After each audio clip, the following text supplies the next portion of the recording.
How's everybody doing tonight? I'm going to take you on a different journey tonight. I'm going to talk to you about the maps of old, and a lot of people have been searching for Atlantis. I'm going to tell you what happened to Atlantis. I've spoken about it before. This is my seventh judgment I'm seated on. And with judgment comes the opening and sealing of the gates. And the gates are, it's a figurative thing. It's a representation of different acts that occur that seal off kind of a changing point, a transition that happens with humanity or on the planet Earth. And so with that, I was responsible for opening and sealing the gates of Atlantis. And you can take this with a grain of salt. You don't have to believe it. But when I piece it together, it's going to make a lot more sense than any of the shit that you guys have come up with. Okay? Because there's a lot of conspiracy. People love talking about it, Antarctica and Atlantis. And I sat down with a lot of the ancient families, pulled them forward to get their stories about their bloodlines and their history, because it all ties in. It's all relevant in this. And so the best way that I can piece it together is kind of start by telling you what happened and where it happened at and what happened to continents. And so with that, I'll start with what humanity calls, first and foremost, the maps that you look at are not true representations of what our globe actually looks like. The continent's lines, it's not correct. And many people have pointed out there's a map known as the Perry-Reese map. I think it was made about 400 or 500 years ago, and it shows Antarctica in between basically what would be Africa and where your Americas are. And that's a very correct placement for where it once was. In fact, what happened was about 1,200 years ago, judgment fell, and it fell to Atlantis. And what you had was Africa was joined to Antarctica, was joined to the Americas.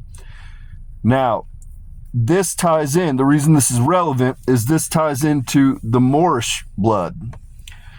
And people aren't aware of this, but they still walk here. Everybody talks about Nibiru and Nemesis and your Moorish bloodlines, your ancient bloodlines. That is the Anunnaki. They are the observers that still exist here. Those bloodlines still exist here. And so what happened was, basically, you can look at Africa. Africa has large pachyderms, has elephants. The Americas had mammoths. Antarctica has woolly mammoths. You've got literally a matching fossil record crossing these three places. You also have pyramids crossing all three of these places. And so it doesn't take a genius to figure they were all one people.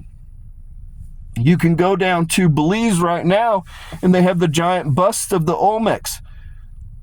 They're not indigenous people. Those are native peoples. The busts look black as can be. You can't argue what ethnicity they are. And so even down into when you talk about the South in the United States, you have a group that's kind of known as like Mississippi Blue Blacks, really dark complected people in the South that are black. Well, those are the descendants of the Moorish, the Anunnaki. They're still here, guys. They're still here. And so what happened was the gate was open and the plates shifted. And so what you call Antarctica is actually the ice shelf. There's not really a damn continent there that's underneath there. It's ice, man. What you have is the continent that they showed on the map that they call Antarctica. That's actually Atlantis. Now that was joined to Africa and to the Americas. And so you have the structure, I can't remember its name, but it's there in the Sahara Desert that looks like an eye. Well, that very much was part of Atlantis at one time. That was all fucking there. So the gate was open for the ice wall, and it was pushed through. And so now what you have is Atlantis is on the back side of the ice wall. It's kind of in a climate that's similar to Australia and New Zealand. It's a moderate, nice climate, but the people are still down there. And so I'm trying to think how to tie this all in. So of the two ancient kind of groups that you have that I spoke with, one of them I belong to, but you have the Moors, which are the Anunnaki and the Observers. The Anunnaki come from Nibiru. Then you have the Denisovans, which that is the house of David and the house of Rothschild. That's it. Those are Lyrians. They come from Lyra. Okay? So now I'm going to go on to some other stuff here I got. Now I'm going to kind of break into some bloodline stuff to explain, and this covers like some of the 12 tribes. It covers your Moors, but it also explains the lines that became what are vampires today, which they're all very real, which even your Moors have vampires. And because we're all crossed. The biggest myth on the world. There's a few groups that are isolated that have remained. They're like tribal groups, man. But if you're an old soul and you've been here a long time, you got all kinds of shit in you. You make no mistake, man. You might look white, you might look black, you got all kinds of shit in you. You got all kinds of people have been roaming this planet for a long time. And when you die, you still keep attributes of who you were. Now, some of these groups that I'm going to name have the ability, the ancient ones that walk this planet, have the ability to soul swap, essentially. And I tell you this because that's part of the story of Mary Magdalene and how she came to possess the soul of Aurelian Euclasius. And it starts because her father was African, he was Moor, but he came from Greece. And so that's where the Greek enters the picture here. And so I'm going to explain my lineage and how it comes to be. So the name Cole, C-O-A-L-E, that was introduced in the New World, okay, America. Prior to that, we were in England. We went C-O-L-E, we went C-O-L-L, and then we went K-U-L-L. At the time when we migrated to England, the K was not really in use, and so they adopted a C. And so Kol is still used in the African lexicon and the Arabic lexicon, which means a people or person with a dark and swarthy complexion. So, people are familiar with the story of Conan the Barbarian, but there's a lesser Greek pantheon, and his name was Kol. He was a warrior, and he went to fight throughout basically what would have been Rome at the time. He went through there, and he wasn't a slave. He was a willing fighter. He was just a badass barbarian, but he was a Moorish descendant. He was an Anunnaki. And so Kol, the way this comes, the reason it's important is you have the tribe of Simeon. Simeon is descended of Cain, okay? Kol married a Simeon Canaanite wife. Their child that they bore together was Mary Magdalene. Kol was killed in the Greek wars. He was injured in battle and he died. The ancient ones have the ability to soul swap. That's how Mary Magdalene came to be Aurelian Euclasius, people. Well, that's the soul, the angel soul that embodied. So, the reason this is important, first I'll say it like this. There was a king named King Solomon. He had like 220 wives or whatever. He had a shitload of wives. But all of them were descended of the various tribes. Now, I'm trying to figure out what order I want to say this in. When Cain killed Abel, he fled, okay? And he fled to Europe. And from that, Cain was responsible for creating 3 lines, okay? Those lines, the descendants of Cain were blood drinkers, okay? So now, because I call them blood drinkers, they aren't all vampires. Let me explain that. They're not all vampires. The very ancient ones are vampires, and it's pretty controlled. In the whole world, there's about 5,500 vampires, and there's only about 12 of us that could even turn a person.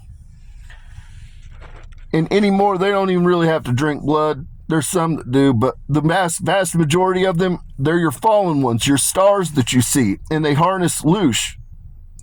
That's why you worship them. That energy when they put on concerts, that they're feeding, guys. They're feeding. I don't know what to tell you, but that's just the facts. And so it doesn't hurt you. You're not even aware of it, but that's what they're doing. They're feeding on your energy. So Cain's descendants were the blood drinkers. Now, these 3 lines migrate back to King Solomon. Okay? And so Simeon's line becomes what modern day you would call the House of Windsor.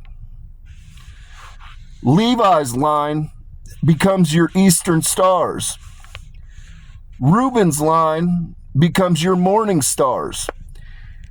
And the thing you have to know about this is vampires, or these, they overwhelmingly produce females. Very few of them are males. Very few are like myself. They're literally like 90% females. And so there are males though, but like I said, it's 90% female. Now, Mary Magdalene was of the blood drinkers. She was a Canaanite, Simeon tribe. And she was mixed blood. She had red hair, but she was mixed. Make no mistake. Catholic Church, I know you're going to be rolling in your graves. You're going to be rolling in your graves over this one, but it is what it is. Her father was a Moor. He was an Anunnaki. And so, Mary Magdalene, though, was not a vampire. Mary Magdalene was turned by Jesus' second wife. Okay, Jesus' second wife was Sophia. Mary, however, was not immortal at that point. Vampires can still die. They just soul transfer, guys, okay? I want you to understand that. The body dies, just like my body still ages, though it ages at a different rate. I still die. Eventually, you die. This body must end, and another body must be taken. And now, it's not really taken. I just incarnate. I go into a brand new physical form, but we can soul swap, change into. And if you've ever watched, like when a royal family dies anywhere, they got this whole ass weirdo ordeal thing that they do. And what they are doing, a lot of times they got to have the body sit out so long in viewing, and they go through all these weird rigmaroles. What they're doing is swapping a soul, guys. I don't know if you know that or not, but that's what they're doing. They're swapping a soul. There's a process to it. So, Mary, however, became the Holy Immortal, or the Holy Ghost, at the point of crucifixion, when she stood in the blood of Christ. Now, part of this is, people take it, make of it what you will. But understand, when Jesus was crucified, the people that followed him were fucking petrified. They were terrified. There was no Christians there to be found. The people that witnessed Jesus' crucifixion and that handled his body, literally, they were the fallen angels. And then all the siblings sat over, observing. That's who the fuck was in the tomb. I don't care if you believe it or not. There was not a Christian in sight. Okay?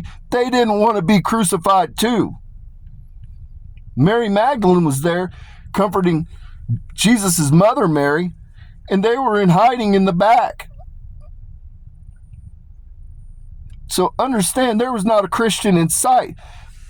Jesus' body was handled by the fallen ones, the Eastern Stars and the Morning Stars. And so, with it, make of this what you guys will. I just thought I'd enlighten you to some of the old bloodlines, the ancient things, and what really happened to Atlantis, man. Because I see all kinds of dumbass conspiracy theories, and it's really not that great of a leap to figure out what happened. Like, you have pyramids on every one of these places, structures. And that's the other thing, is because on the to this day, when you go to Belize, the population's black in Belize. They're black. They tell you that they came through Haiti. Look at the busts. The busts are older than shit down there, and they're black as can be. Those people have been there. They never left. The people that live on Atlantis are black. They're Anunnaki. They're black. They're the observers. They just got shifted out. They're on the back side of the ice wall now. Then you still have Africa, which is overwhelmingly black. I think you got South Africa, which has some white folks, but there's not a whole bunch of free-range white people running around Africa. I mean, just do the math, people. It's not... And then you have fossil records. You have the large vegetable-eating giant animals that are found in all three fossil records of those three continents. Like, this isn't a great leap, people. I hear all these crazy damn conspiracy theories and stuff. This isn't a great leap. The plate shifted through the ice wall. It was approximately 1,200 years ago. That was the last time a judgment was called. I was at Eden. I was at Exodus. I was at the flood. I was at Babylon. I was at Sodom and Gomorrah. And then I was at Atlantis. And this is the 7th. And so, that peace and blessing be upon your home. Hopefully you just figured it out that I've been trying to tell people, man, I got that swag for a reason. I got that black blood in my veins. I might be light-skinned, but understand, I'll be listening to Motown and all that shit, people. Make of it what you will. Peace and blessings be upon your home. May your paths be paved in gold. Ilhan Omar, if you're seeing this, I need a Moorish queen. I'm not going to accept no. I need a black Moorish queen to make some beady-eyed Somali pirate Anunnaki vampire Jew babies with. And I'm not going to take no for an answer. I know that you're healing after that violent assault you just endured with apple cider or ginger ale or whatever the fuck it was. But peace and blessing be upon you. May your paths be paved in gold, people.